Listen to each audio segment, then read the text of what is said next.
I deliberately hid my strength, pretended I didn't know how to shuffle, and purposely let the cards fall from my hands. When they saw this, the onlookers immediately burst out laughing. They didn't expect me to be so clumsy. However, they didn't. Know that the more they laughed now, the more painful the price they would pay in the end. Because this was exactly the trap I had set, I had already perfected my gambling skills. I remembered every card that left my hand when both sides had dealt, their whole cards. I pretended to be naive and asked them what to do next. They all thought I had never played cards before, so they kindly explained the rules to me. When they finished, I immediately placed a 10-0 chip bet. Seeing this, they were shocked. The thug beside us eagerly pulled down the roll-up door. They thought they had finally encountered an easy target. Then the bully cautiously flipped over the 3 cards I had purposely dealt to him. When he saw those 3 cards, his heart skipped a beat, but he quickly pretended to be calm and casually called the bet. At the same time, I took the opportunity to lie, saying I had forgotten to look at my cards earlier and wanted to take back my previous bet. The onlookers stopped me. Then the bully secretly flipped over the 3 queens I dealt to him. This made his heart race, and he smugly threw his chips into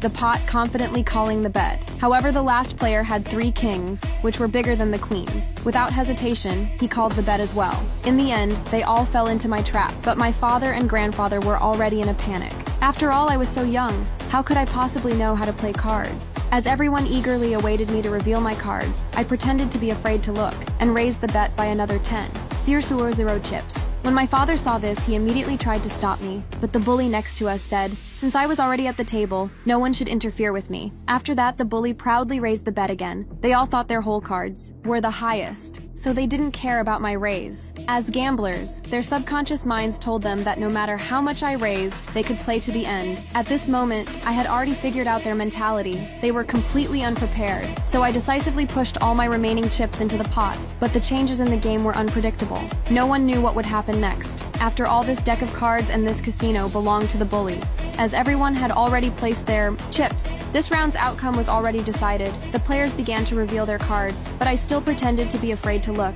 Then I began to slowly reveal my cards. The first 2 cards were both aces. The outcome would depend on the last card.